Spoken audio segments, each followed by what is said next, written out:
What's up? Welcome to the Tedeschi Trucks Podcast. This is episode number 18, and I am Adam Choate. For now, to follow this show, it's at Tedeschi Trucks Podcast on Instagram, and I am at Adam Choate on Instagram as well if you want to follow me. And this is not an official podcast. I'm just a fan. This is the fan podcast. And I've been a fan of the Tedeschi Trucks myself for about a decade now, and they're my favorite band. And if you're listening to this podcast, I'm guessing you might be into them too. So be sure to subscribe. And I'd appreciate it if you would take the time to give a positive review on iTunes. That's definitely helpful, for sure. Today's episode is going to be on the shorter side. I imagine it's going to be another solo episode. Hopefully this won't become too boring or too technical. And I'm not a gear expert. I'm not a guitar expert or anything like that. Although I play and I own a Gibson Hawk, but that's a different conversation for a different time. Today's episode is going to be all about Derek Trucks' main guitar, the Gibson SG, which he probably plays on and has played using a Gibson SG. I would probably on like 95% of his songs, 90% of his songs, maybe 80%, 85% of his songs. But a high percentage of Derek Trucks' career and music has been played on a Gibson SG guitar. And you guys can feel free to correct me if I have any info wrong, any technical stuff or whatever wrong and incorrect on this episode. I'm happy to clarify myself on social media or in future episodes. But basically what I'm going to do is, check out a few articles and share some research I've done and just kind of discuss a little bit of the history of the Gibson SG itself, talk about the guitar, specifically the SG that Derek plays, and some of the models he's played over the years, and what the specs are of those, and and I'll talk about also some of the more iconic guitar players throughout rock history, especially who have played Gibson SGs, and some of the songs that have been recorded and played on SGs, Gibson SGs. So without further ado, I'm not going to introduce myself or anything like that, but I'll get into the meat and potatoes of the content here, so to speak. So I suppose the first thing I will do here is let's just check out the Wikipedia page for the Gibson SG. Some real basic stuff. The Gibson SG is a solid body electric guitar model introduced by Gibson in 1961 as a Gibson Les Paul SG. It remains in production today in many variations of the initial design. The SG Standard is Gibson's best-selling model of all time. Best-selling model of all time. Wow, okay. In 1960, this is the origins, Gibson Les Paul sales were significantly lower than in previous years. The following year, the Les Paul was given a thinner, flat-topped mahogany body, a double cutaway, which made the upper frets more accessible, and a contoured body. The neck joint was moved by 3 frets to further ease access to the upper frets. The simpler body construction significantly reduced production costs, and the new Les Paul with its slender neck profile and small heel was advertised as having the fastest neck in the world. So I would gather that the double cutout is something that made this guitar especially unique for the time, and just besides the cool look to it, so to speak, it was easier access to those higher notes, and those notes at that part of the neck of the guitar. However, The redesign was done without knowledge of Les Paul himself, who had nothing to do with it. So citation needed here. Anyway, although the new guitar was popular, he strongly disliked it. Problems with the strength of the body and neck made Paul dissatisfied with the new guitar. So anyway, so what it sounds like is Les Paul was not really a fan of the SG. And Gibson also honored Les Paul's request, I'm reading here, to remove his name from the car, and the new model was renamed SG, which stood for Solid Guitar. Les Paul's name was officially removed in 1963, but SG continued to feature Les Paul nameplates and truss rod covers until the end of 1963. Okay, so that's kind of the early origins of the SG guitar, how Les Paul really wasn't a fan, and how it became the SG itself. I'm just going to quickly read the design. The SG generally has a solid mahogany body with a black pickguard. The 24.75-inch scale mahogany neck joins the body at the 19th or 22nd fret. Early models had a smaller neck with a longer tenon. This neck design provided access above the 16th fret. Epiphone-made bolt-on neck models still use a 16th fret neck joint. The SG's neck set is shallower than the Gibson Les Pauls. The SG features traditional Gibson combination of 2 or 3 humbucker pickups or P90 pickups and a tunematic bridge assembly, wraparound bridge, or vibrato tailpiece, depending on the model. Just some info about the makeup, the physical makeup of the guitar here. And there's a bunch of different models, of course, and I'm not going to get into every single model that's been created over the years, but that's some information from a Wikipedia, and perhaps this is worth reading as well. But here's some of the differences between a Gibson and a Les Paul, and perhaps some of this is even kind of review. The SG has a thinner and more contoured body than the Les Paul, making it much lighter and more comfortable. The lighter, thinner, one-layer body means the SG, unlike the Les Paul, is particularly suitable for harmonic feedback playing techniques. The SG's neck profile is typically shallower and thinner than that of the Les Paul, though this varies between production years and individual guitars. The SG also lacks carved maple top and body binding of the Les Paul. Unlike the Les Paul's neck, which joins the body at the 16th fret, the SG's neck joins the body at the 22nd fret, which easier access to the higher frets. This also makes the neck joint somewhat flexible, and players have exploited this factor in extended techniques by shaking the guitar to induce a vibrato effect, such as Pete Townsend at the 1970 Isle of Wight Festival. Despite the differences in body design, the SG and Les Paul models share similar electronics and controls. The sound of the SG is often described as having more bite, mid-range emphasis than a Les Paul, as both pickups are closer to the guitar's bridge. And just some notable SG users here: Angus Young, Frank Zappa, Tony Iommi, Derek Trucks here. Yeah, so that's some of the history and a little bit of the background of the SG. And I was watching this video earlier of Derek Trucks talking about his SG and sort of his setup. Premier Guitar was the YouTube page. I think it was a shorter video that was part of a longer, like 20-minute piece or so about their whole rig, their whole setup.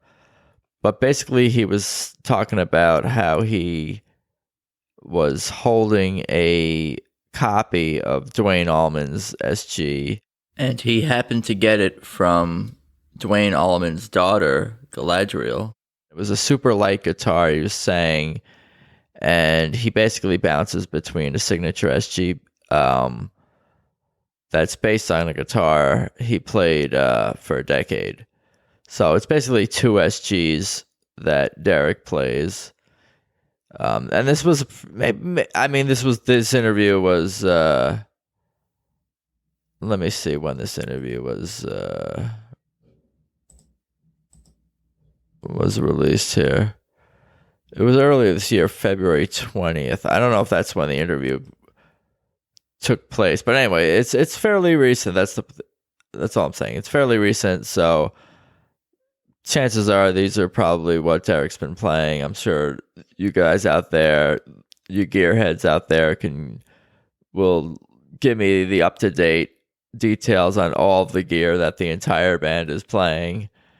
But according to this video, Derek likes his string gauge 11, 14, 17, 26, 36, 46, which is customized, I believe, and he always plays or almost always plays in E tuning, and seems to think that lighter wood plays better, and the one he was holding in this particular video is one of the lighter, if not the lightest SGs he's found.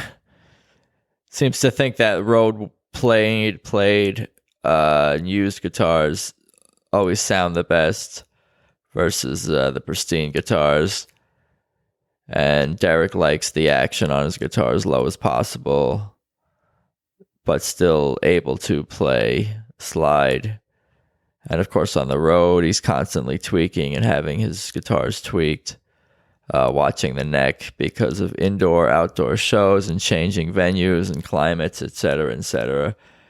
There was a lot of good info in that short video. Premier Guitar, I appreciate that information and that interview that you guys did with Derek. That's on YouTube. All this stuff I'll put in the show description. All these links so far to Wikipedia and YouTube. But let's see what else we got here. Here's another interesting insight from Guitar.com. Just kind of skimming through the oral history of Gibson SG, and what Tony Iommi of Black Sabbath says. I first started using an SG Special on the first Black Sabbath album. I always used to play Fenders and was using a white Strat. I bought the SG as a backup, a second guitar, and I never really played it. I hadn't had it that long. We were in the studio doing the album and the pickup went on the Strat. Typical, isn't it? And we only had a day to record the album, so I didn't have a lot of time, and I used the Gibson. And that was it, really. I never sort of went back. The first one I had was a right-handed one, and I was going to use it upside down. But somebody contacted me and said they'd got a left-handed one, so I met them at some service station or something, and we swapped guitars. That was it. Now I had a left-handed one, and he had a right-handed one. For me, the SG is lighter. I did want a Les Paul a bit later, probably once we got rolling. I liked the Les Paul, but I could never find a left-handed one in them days. And I never felt right and comfortable with the Les Paul. It's just too heavy for me, and reaching the top frets is harder. The SG, I could reach the top frets, and since I took the end of my fingers off in an accident, of course that's well known about Tony Iommi, that he has sort of the fingertip accident thing, that was a bit difficult with a lot of guitars. I like that it's a small body as well. It's comfortable.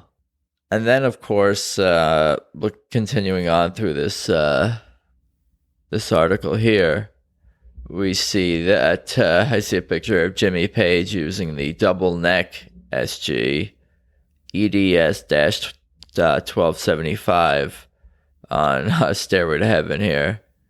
So that is super intense, crazy guitar as well, being used in an iconic moment. Here's what Derek says about the SG in the article, in this particular article on Guitar.com. When I was a kid, I had this photo hanging in my room of Duane Allman with an SG. I was taken with the sound of the instrument, but there was something about the look of that guitar. I think your first hero, seeing that instrument, well, that was the guitar I wanted as a kid. When I started playing, I'd ask around. A lot of guys I played with had Les Pauls. It was all Les Pauls and Stratocasters, maybe a Tele. You didn't see a lot of SGs, so I think that maybe that made it even a little bit more exotic. And then had to be 91, 92, something like that. After a few days of playing, I think my parents saved up and they took me to this music store in downtown Jacksonville. Paulus Music. They pulled out this brand new Gibson case. I even remember the smell of the lacquer inside the case. The first new guitar smell. I think it was a 1962 reissue SG Standard. From that moment on, the SG guitar I always played or always came back to. I've gone through trying to play other instruments, convincing myself that I really like them, and then I always fall back to the SG. Even though the SG is kind of an aggressive looking guitar, there's still, for me, something classic about it. And I like the weight of it. I like the way it sings. It almost feels like a hybrid between a Strat and a Les Paul, but it still has that bite.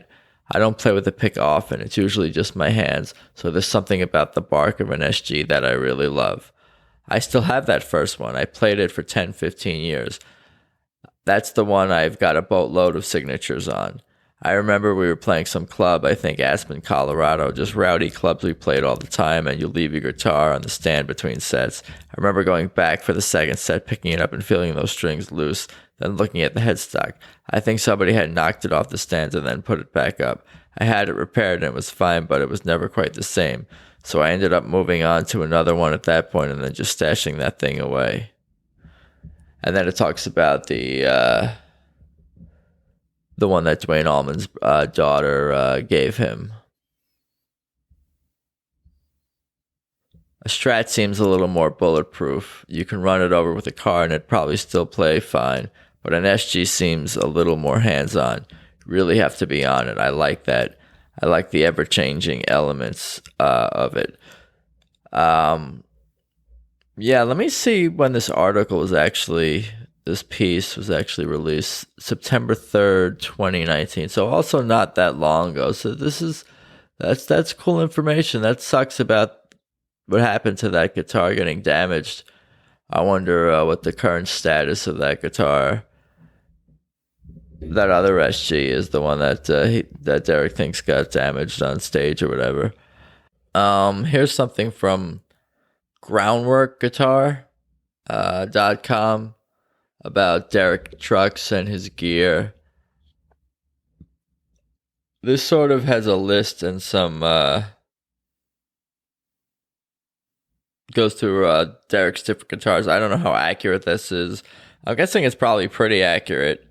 This is under the banner Derek Trucks' electric guitars, and there's a picture here of 1990 Gibson SG 62 reissues. This is the one he got from Paulus Music. He used it on the Layla Jam, July 4th, 1993, the one where he's wearing the Braves hat that we've talked about on this podcast before. And then there's the 1990s Gibson SG Standard. I think this was the one he was talking about that broke. Then there's the 1990s Gibson SG Standard. This became his main guitar after the other one broke a headstock. Then 2000 SG 61 reissue. 2011 Gibson SG Dickie Betts LE. Gibson SG Derek Trucks signature model. 1961 Gibson SG Standard. Then there's some other guitars he plays that aren't Gibson SGs, but those are the ones that were listed on this site. I'm not going to go into too much of the details and the specs of those guitars. I don't, let's see what else we got here that's worth sharing. This is also from Guitar.com. And this is a list of the 11 most iconic songs played on a Gibson SG. Something I'm sure that everyone out there is going to 100% agree with. And if you guys made a list, it would be the same exact 11 songs. No, just kidding. But these lists are always fun to share. and debate. This list is proof, and this is from September 16th, 2019. Chris Vinnacombe and Tony Bacon, by the way, was the author of the Guitar.com oral history of the Gibson SG, which I was quoting from before. But back to the 11 most iconic songs. This says that this list is proof positive that when it comes to razor-sharp rock and psychedelic jamming, this devil horn demon definitely has the best tunes. So it talks about here, let's see what's on the list. The Who, My Generation, live at Leeds. Pete Townshend's blend of control and abandon showcases the SG specials. Extraordinary range and dynamics in this extended live version of The Who's iconic hymn to teenage angst. Roaring riffs, searing lead, and chiming clean textures all feature in an electric guitar masterclass. Although here in 2019, smashing vintage Gibsons into splinters isn't necessarily recommended. That's this guy's. I love to hear like people who write well about music, because that does capture. You can kind of get the feel from just the writing. So I appreciate that in itself. The Beatles, She Said. Inspired by acid-fueled encounter with Peter Fonda at a party in Beverly Hills, Lennon's psychedelic pop masterpiece is one of Revolver's most daring compositional moments. George Harrison's spiraling guitar lines were played on a 1964 standard, SG standard he used throughout the Revolver sessions. Jim Irsay owns that guitar now, according to this, who's the Indianapolis Colts owner of the football team, the NFL team. Sister Rosetta Tharpe, Up Above My Head, the iconic 1960s performance on U.S. television show TV Gospel Time is compulsory viewing for guitar fans, backed by a gospel choir, contributing hand claps. Sister Rosetta's magnetic performance contains plenty of vocal fireworks before her saintly white SG Les Paul Custom is given the workout that illustrates why Tharpe is regarded as such a groundbreaking figure in pop history. Yeah, that's a video that I've seen posted so many times by so many people in so many places over and over again, and I totally understand why. I'm sure I probably posted it somewhere at some point.